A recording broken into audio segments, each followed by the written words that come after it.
It's time to break down the biggest stories of the day. This is the top 3 stories of the day on KSLSports.com. 97.5 The KSL Sports Zone.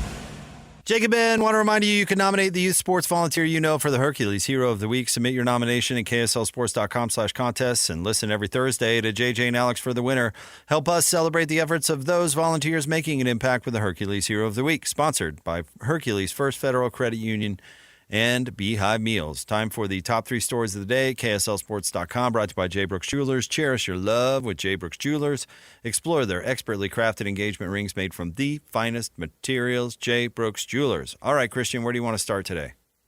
Number 1, last segment you guys spent a lot of time talking about BYU wanting to get in the college football playoff. Long story short, they're hoping for a lot of chaos. Yeah, you need teams in front of you to lose. You need some upsets coming up. And if you just look at the top 25, because that's all that really is going to matter at this point in the season for BYU, there are still big games to keep an eye on. Of course, for Utah fans, we talked about Miami and Pitt this weekend. But yeah, you are rooting for Alabama specifically, I think, to lose, because that would open the door for BYU to get in. That would make a 3-loss SEC team if Alabama lost. But yeah. I don't think that's likely. Auburn is not terrific. Agreed. You know, all these teams, like I could see Pitt beating Miami. Because I don't think Miami's that great. Agreed. I don't think Pitt's good either, but I could see Pitt beating Miami. And there are some rivalry games which certainly help. Ole Miss at Mississippi State. You know, Ole Miss is obviously a somewhat heavy favorite there, a touchdown favorite, but it's a rivalry game, and we know how wonky those can be. I don't think it matters at all what happens between Georgia and Georgia Tech. Georgia can suffer another loss and still make it in. Indiana won't lose to Purdue, but even if they did, they will be fine.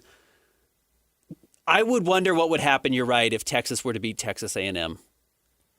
If they would find a way to push Texas up above like a Miami. A 3-loss Texas team? If, let's say, okay, here's the hypothetical. Miami loses to Pitt. Texas beats Texas A&M. Doesn't Texas just move into that Miami spot ahead of Utah? Well, ahead of Utah, yeah. Maybe easily, even ahead of right? And maybe ahead of BYU. Yeah.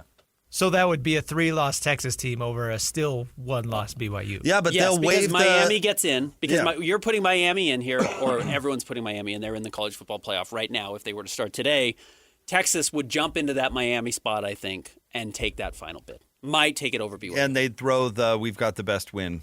They beat a number 3 Texas A&M number team. 3 team. We belong in. Yeah. So late in the season. And the committee would go, Texas? There's a Manning on that team?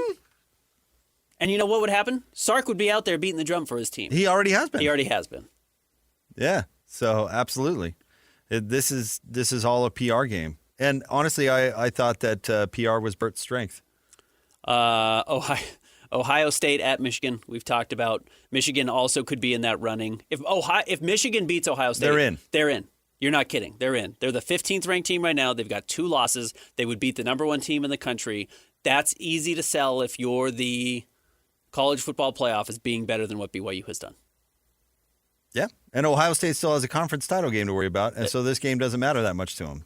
And Michigan won't be in the Big 12 or the Big 10 title game, so they won't have to play that last week of the season. And if BYU were to lose, again, it would be very easy to justify.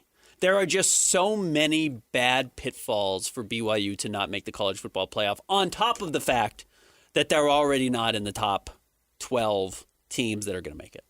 They're ranked in the top 12, but they're not among the 12 teams that would make it. Where is Michigan, Ohio State this year? At Michigan. At Michigan. At the Big House. That's what's going to happen. They have set it up. That's my prediction right now. Michigan beats Ohio State this weekend.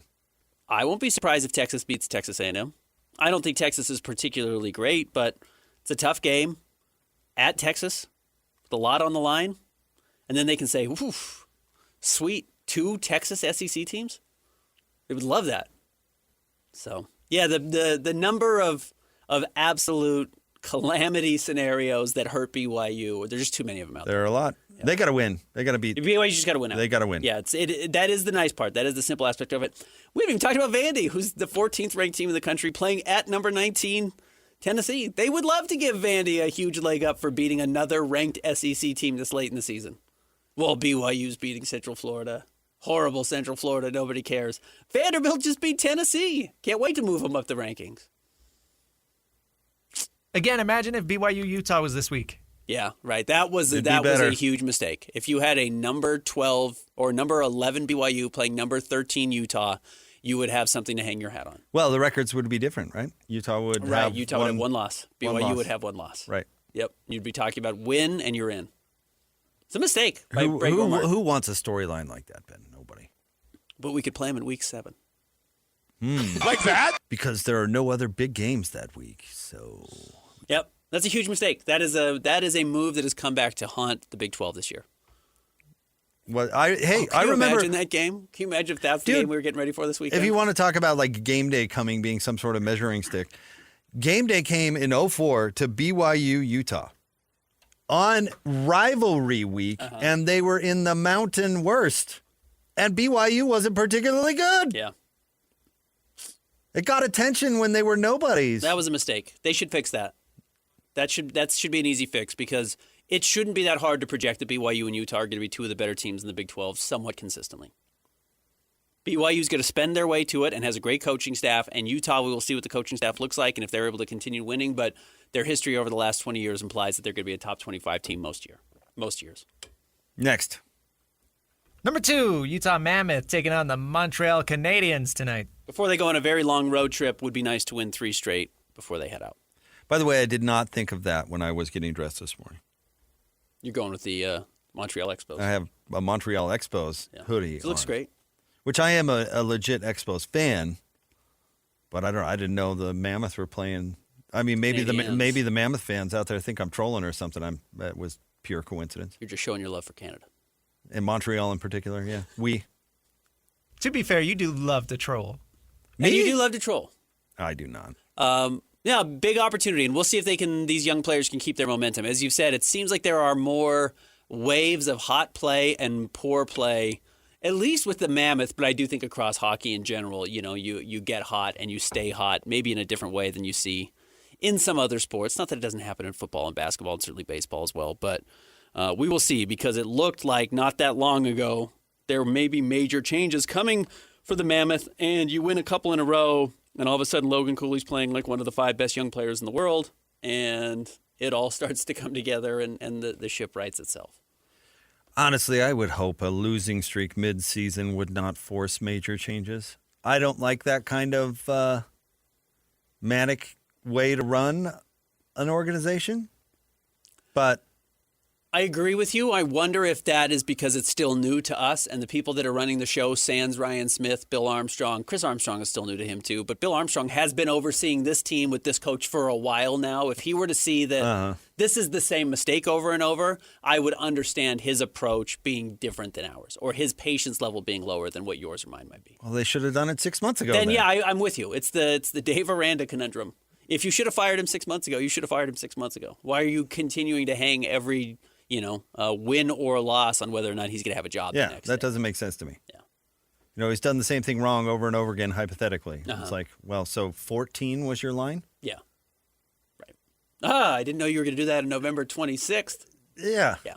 I'm with you. So, I don't know. But I do think Bear has, because of these last 2 wins, has probably secured his job a little bit. But see, even that logic is no, crazy. I'm with you, but that is human logic. That is human nature.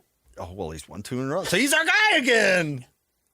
Come on. Yeah. I hope that's not the case. Well, especially because the 3 losses before that, well, minus the 4-1 Vegas loss, the 3 losses before that had been overtime losses. It's like, yeah, that could have gone either way. You would have gotten 6 points out of that. And then he's the best coach?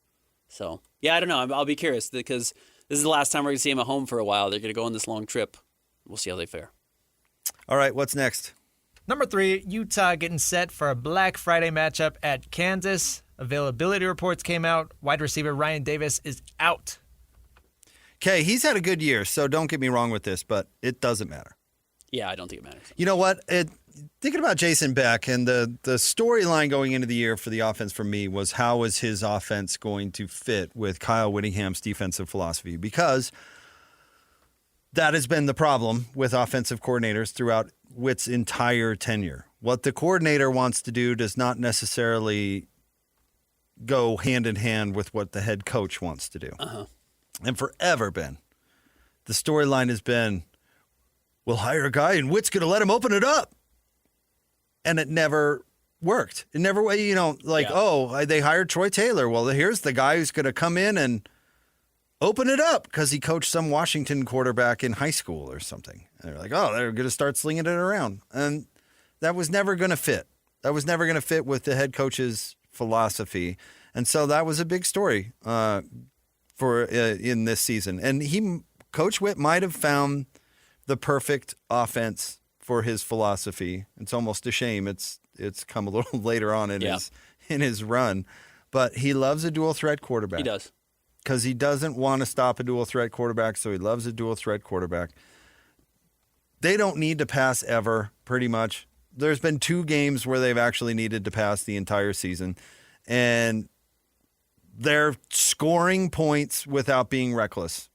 Yeah. And they found an offense that will score points without putting his defense in a bad position. And I think he was kind of forced a little bit with the tempo thing, but since it's worked, that hasn't been an issue. Right. So it's really worked. And it's not because they're slinging it. They're not, you look at they're 6th in the country in scoring. It's not because they're running the air raid. It's not because they're throwing it all over teams. It's because they're a really, really good option team. They're really good. They are, yeah. They're a methodical option team. That's what they are, and they're really good at it. Yep. If you're 6th in the country in scoring as an option team, that's not even like tempo option team. Right. Then it's really working. No, you can bleed the clock for 8 minutes if you want to. Yeah, it's pretty impressive. Like Taysom it's flawed, but it's impressive. Taysom under Dr. Bob, they scored a lot of points, but they were running like 100-plus plays a game. Just go fast, go hard. That's not really what Utah's doing. That's Utah not can what they're score doing. big, but they're not going particularly fast. No, the funny thing is they're blowing out teams because they have these home run ball plays that aren't really meant to be home run ball plays. Or at least that really was the case, 2 weeks ago? Who'd they play 2 weeks ago? Who am I blanking? But yes. I can bring it up. Cincinnati. Bird Ficklen's ability to break off huge runs. Like they creamed Cincinnati not because they were running it up or game planning or anything. It's just they all of a sudden had these huge home run plays that. Wayshawn Parker runs for a 60-yard touchdown, It's crazy. I don't know if I would have predicted it to be this smooth. But it's a great pairing. In fact, the reason they almost lost last week had nothing to do with the offense. How?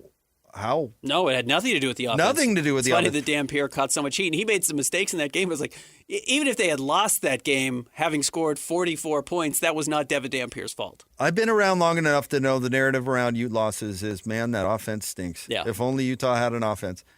It was entirely opposite against Kansas State.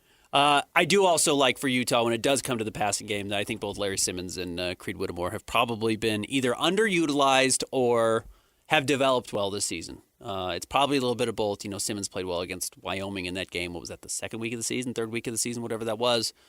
And then you haven't just seen him very often. Now, that's probably a knock on him as well, but you have not seen a ton of him. And then Whittemore's really been kind of a late revelation, so we'll see. I don't think Utah needs Ryan Davis. They need Dampier, and they need Bird Ficklin. They'll win this game. All right, stay tuned. We'll have more coming Can we up. play our favorite game next? Can we look at Kansas's numbers? Yeah. Coming up next, well... You have sound you want to play? Yeah, we have some... Okay, good. We'll do it later in the show. We have some meltdown sounds that I think we need to get to. We'll do it before the end of the show. And I know Hanson Scotty played it yesterday and took it in what I thought was a pretty obvious direction. I want to take it into a different direction. Okay. And I'm not clowning them either because I had the same idea. So I want to change it up. All right. And Bartle at 11. What you got Wednesday at 11:30? Jake and Ben, 97.5, the KSL Sports Zone.